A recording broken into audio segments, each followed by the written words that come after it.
Hello and welcome back. Section 5.5, the sum and difference of cubes.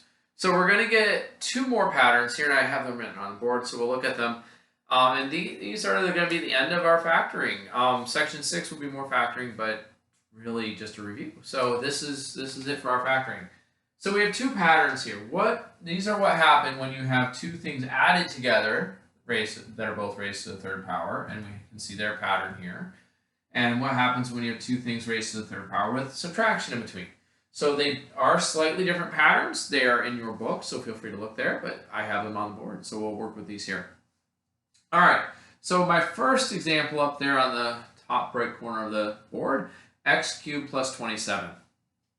All right, so what we want is to figure out what to the third power is each of those things. The x cubed, I think, is hopefully fairly easy to figure out. It's just x. So my a, all right, I'm working with this one because I have a plus sign. My a here is just x. And my b, I need to know what to the third power is 27. So your calculator should be able to figure that out for you, but you might need to Google it to figure out how. So feel free to Google your calculator and figure out how to figure out a third, what you want, what is called a third root. So anyway, in this case, it's 3 because 3 to the third power is 27.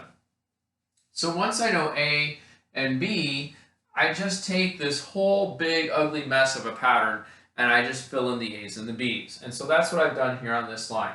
Everywhere that there's an A, I've put an X.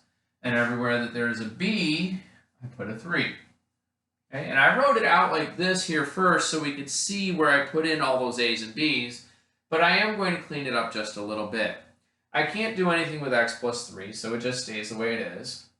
X squared is just x squared. But then in the middle here, x times 3 is much more nicely written as 3x.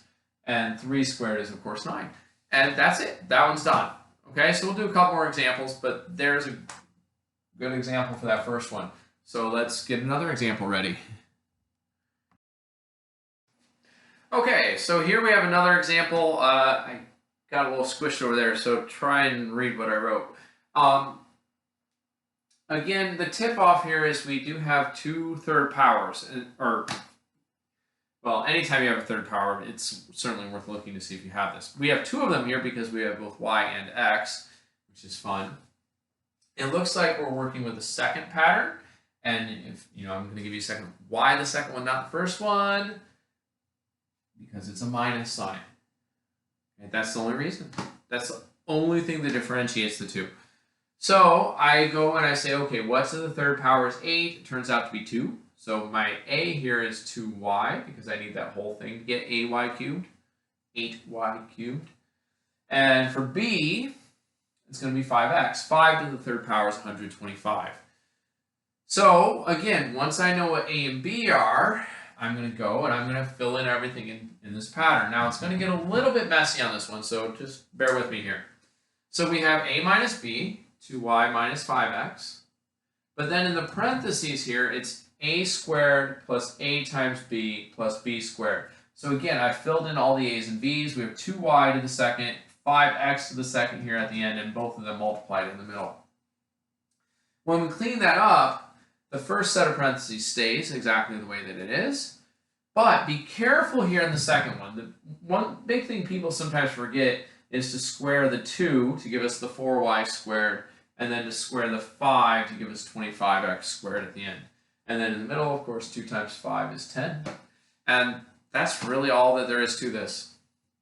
Okay, I know that those were two kind of quick examples, but that's the sum and difference of cubes. So feel free, come back, look at this again.